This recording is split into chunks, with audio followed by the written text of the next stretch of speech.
कांग्रेस नेता और राज्यसभा सांसद राजीव सातव का निधन। पिछले दिनों ही हुए थे कोरोना से रिकवर। कांग्रेस नेताओं ने जताया दुख। पीएम केयर फंड से मिले वेंटिलेटर्स पर गरमाई सियासत। मुख्यमंत्री ने ऑडिट के फैसले को ठहराया सही। प्रदेश बीजेपी ने किया पलटवार। पेट्रोल डीजल के दामों में तेजी का दौर जारी। पेट्रोल पहली बार 99 के पार, वहीं डीजल के दाम हुए 91 रुपये 86 पैसे प्रति लीटर। अंतर्राष्ट्रीय कबड्डी महासंघ के पूर्व अध्यक्ष जनार्दन सिंह गहलोत के नाम पर होगा अर्जेंटीना के नेशनल स्टेडियम का नामकरण। अर्जेंटीना कबड्डी एसोसिएशन ने लिया फैसला। कोरोना काल में कुप्रबंधन को लेकर विपक्ष के साथ ही मोदी सरकार अपनों के भी निशाने पर है। कट्टर समर्थक अनुपम खेर के बाद अब आरएसएस प्रमुख मोहन भागवत ने कोरोना के मौजूद हालात के लिए सरकार, प्रशासन और आम जन की लापरवाही को जिम्मेदार बताया है। आरएसएस की लेक्चर सीरीज पॉजिटिविटी अनलिमिटेड में उन्होंने ये बातें कही। उन्होंने लोगों से ऐसे माहौल में पॉजिटिव रहकर महामारी से लड़ने की अपील की। आरएसएस प्रमुख ने कहा कि ये वक्त एक दूसरे पर उंगली उठाने का नहीं है, बल्कि एकजुट रहने का है। उन्होंने कहा, हम ऐसी स्थिति का सामना कर रहे हैं क्योंकि हम सब गफलत में आ गए और सरकार, प्रशासन और लोगों ने डॉक्टरों की चेतावनी के बावजूद पहली लहर के बाद लापरवाही बरती। मोहन भागवत की ये टिप्पणी इसलिए भी मायने रखती है क्योंकि उनकी विचारधारा से जुड़ी बीजेपी की केंद्र सरकार मानती है कि उन्होंने सभी प्रोटोकॉल का पालन किया। इस साल फरवरी में बीजेपी ने कोरोना पर जीत की घोषणा करते हुए प्रधानमंत्री मोदी के समर्थन में प्रस्ताव पास किया था। कांग्रेस के राज्यसभा सांसद राजीव सातव का निधन हो गया है। वह कोविड-19 से संक्रमित थे, मगर पिछले दिनों उनकी रिपोर्ट नेगेटिव आई थी। महाराष्ट्र के स्वास्थ्य मंत्री राजेश टोपे के अनुसार सातव साइटोमेगलोवायरस से संक्रमित हो गए थे। उन्हें पुणे के एक अस्पताल में वेंटिलेटर सपोर्ट पर रखा गया था। सातव के निधन पर उनके सहयोगी और कांग्रेस प्रवक्ता रणदीप सुरजेवाला और राजस्थान के मुख्यमंत्री अशोक गहलोत ने शोक जताया है। केंद्र से पीएम केयर फंड से मिलने वाले वेंटिलेटर्स को लेकर प्रदेश में सियासत गर्मा गई है। अब मुख्यमंत्री अशोक गहलोत ने इनका ऑडिट करवाने के फैसले को लेकर बयान दिया है। सीएम ने ट्वीट करते हुए लिखा कि प्रधानमंत्री जी द्वारा पीएम केयर फंड से मिले वेंटिलेटर्स की ऑडिट करवाने का निर्णय सही दिशा में उठाया गया कदम है। इस बात की पूरी जांच होनी चाहिए कि किस प्रकार राज्यों को डिफेक्टिव वेंटिलेटर्स सप्लाई किए गए। मीडिया रिपोर्ट से पता चला है कि भारत सरकार की company HLL life care limited के माध्यम से लगभग 10 कंपनियों से 59,000 वेंटिलेटर खरीदे गए। उसमें कई कंपनियां ऐसी भी थीं जिन्हें वेंटिलेटर बनाने का किसी प्रकार का अनुभव ही नहीं था। कई राज्यों को डिफेक्टिव वेंटिलेटर वितरित हो गए। इस कारण डॉक्टर्स द्वारा मरीजों के जीवन के रिस्क की कीमत पर अधिकांश जगह इन वेंटिलेटर्स का उपयोग नहीं किया गया। उन्होंने उम्मीद जताई है कि केंद्र सरकार निष्पक्ष जांच करवाकर डिफेक्टिव वेंटिलेटर सप्लाई करने वाली कंपनियों के खिलाफ सख्त से सख्त कार्रवाई करेगी। वहीं मुख्यमंत्री अशोक गहलोत के वेंटिलेटर्स की ऑडिट का मांग का समर्थन करने पर प्रदेश बीजेपी ने पलटवार किया है। बीजेपी प्रदेशाध्यक्ष सतीश पूनिया ने कहा कि मुख्यमंत्री जी ने प्रधानमंत्री जी के वेंटिलेटर्स की तत्काल ऑडिट के निर्देश देने को सही कदम बताया है। क्या मुख्यमंत्री राज्य में कोरोना की कुप्रबंधन की ऑडिट कराने का भी साहस जुटा पाएंगे? सतीश पूनिया ने इसके साथ ही प्रदेश में बढ़ रहे ब्लैक फंगस के रोगियों को जल्द से जल्द दवाइयां उपलब्ध करवाने की भी अपील की। वहीं इससे पहले उपनेता प्रतिपक्ष राजेंद्र राठौड़ ने राज्य सरकार पर आरोप लगाया कि सरकार कोरोना से हो रही मौतों का आंकड़ा छिपा रही है। यही नहीं, संसाधनों का व्यवस्थित उपयोग नहीं होने से 12% लोग अब तक संक्रमित हो चुके हैं।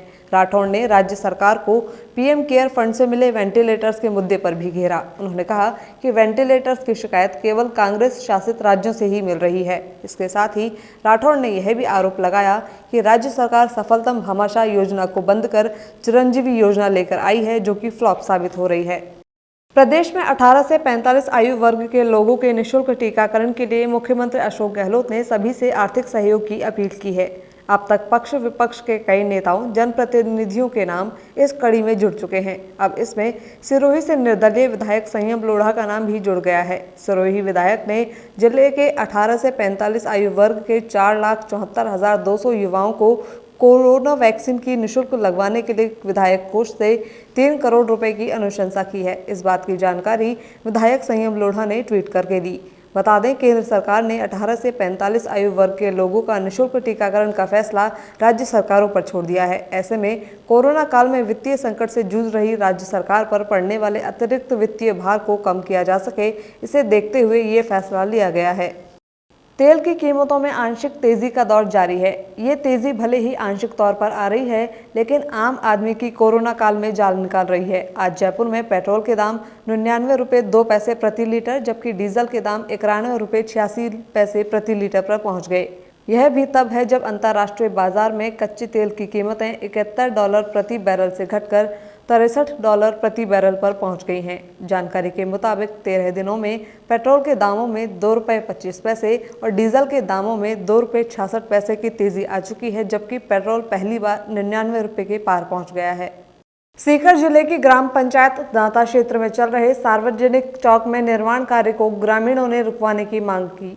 क्षेत्र के वार्ड नंबर 21 में रामावतार बैसिया और श्याम सुंदर खेतान में काफी समय से विवाद चल रहा था, जिसकी ग्राम पंचायत में दोनों पक्षों द्वारा शिकायत की गई थी।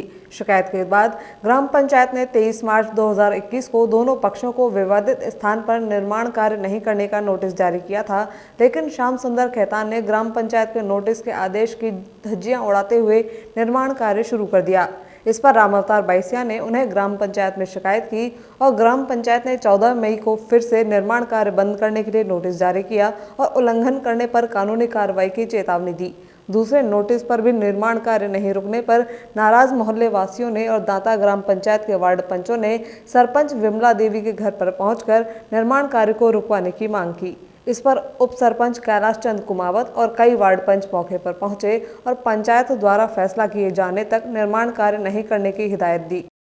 वार्ड नंबर 21 में जो विवाद चल रहा था, वो पंचायत में दोनों तरफ से ऑब्जेक्शन आए हुए थे और उसके बाद में हमने नोटिस दे दिया था उनको यथास्थिति का। फिर उन्होंने काम को चालू कर दिया, फिर नोटिस दिया, उसके बाद में वो चालू कर रखा था काम को। फिर शिकायत आई तो हमने सुबह जाकर उसको रुकवा दिया और आगामी जो पंचायत में मीटिंग के तहत जो फैसला होगा उसके। कोरोना काल में राजनीतिक दलों से लेकर छात्र इकाइयां भी आम जन को राहत पहुंचाने में लगी हुई हैं। एनएसयूआई के राष्ट्रीय प्रोग्राम छात्र रसोई के तहत एनएसयूआई के राष्ट्रीय प्रवक्ता जसविंदर चौधरी ने नीम का थाना में जरूरतमंद लोगों को भोजन वितरित किया। उनके साथ राजवीर बिजारनिया, रमेश जाखड़, देवेंद्र बिजारनिया, संदीप चौधरी सहित अनेक लोगों ने जनसेवा में भाग लेकर लोगों तक राहत सामग्री पहुँचाई। अर्जेंटीना के एक स्टेडियम का नाम अंतर्राष्ट्रीय कबड्डी महासंघ के अध्यक्ष रहे जनार्दन सिंह गहलोत के नाम पर रखा जाएगा। जानकारी के मुताबिक अर्जेंटीना के ला प्लाटा में ये नेशनल स्टेडियम स्थित है, जिसका नाम गहलोत के नाम पर गहलोत स्टेडियम रखा जाएगा। अर्जेंटीना कबड्डी एसोसिएशन अध्यक्ष ने यह फैसला लिया है। इस बात की जानकारी जनार्दन सिंह गहलोत के बेटे ने दी। बता दें, गहलोत का पिछले दिनों ही लंबी बीमारी के बाद निधन हो गया था। वे मूल रूप से झुंझुनू के सूरजगढ़ के रहने वाले थे।